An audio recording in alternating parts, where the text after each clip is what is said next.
Morning Mass at St. Thomas the Apostle in Peoria Heights has a structure, a sequence of prayers, readings, and communion. The body of Christ. A foundation that's built on tradition and faith. Monsignor Jason Gray is the pastor here. But every leader has their inspiration. He was one of the best communicators, I think, at that time. There was a depth to his teaching and a depth of his understanding and insight into the gospel. This is where it all began. It was the year 1895. Peter John Sheen was born in an upstairs room here in El Paso. And in 1919, the young man made a promise. He was ordained a priest here at the Cathedral of St. Mary of the Immaculate Conception.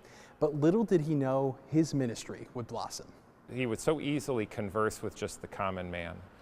He would speak to ordinary people on the street, to taxi drivers, people he would talk to, and there was never really a distance between him and that ordinary person. In 1930, just 11 years into priesthood, Sheen was tapped to host a weekly radio broadcast called The Catholic Hour, which drew in 4 million listeners a week for 2 decades. The stories that Sheen would open with were things that were universally relatable, but they would bring them into our need for God. As his platform grew, so did the number of people he reached.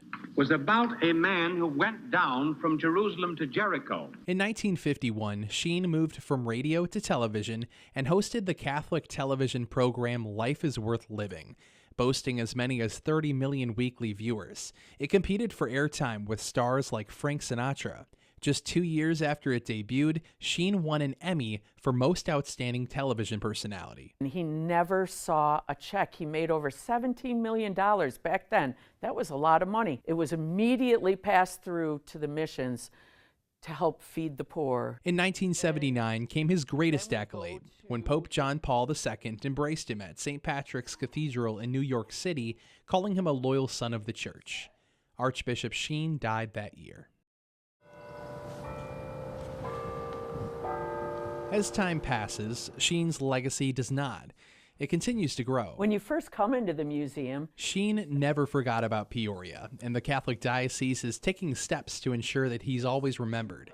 Today, you can take a free tour of the Fulton J. Sheen Museum downtown. many people ask about this crown-looking item, which is actually the Eastern Rite Mitre. The diocese says the space is now too small to display all of Sheen's items. That's one of the reasons they broke ground in October to transform the Spalding Institute into an immersive museum on the same ground Sheen attended school more than a century ago.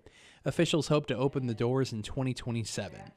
Even decades after his death, more continue to learn about the impact he made. He was not above everyone else, but was very relatable to the people he encountered. He reached out to each person as if they were Christ. In Peoria, Sam Matheny, 25 News.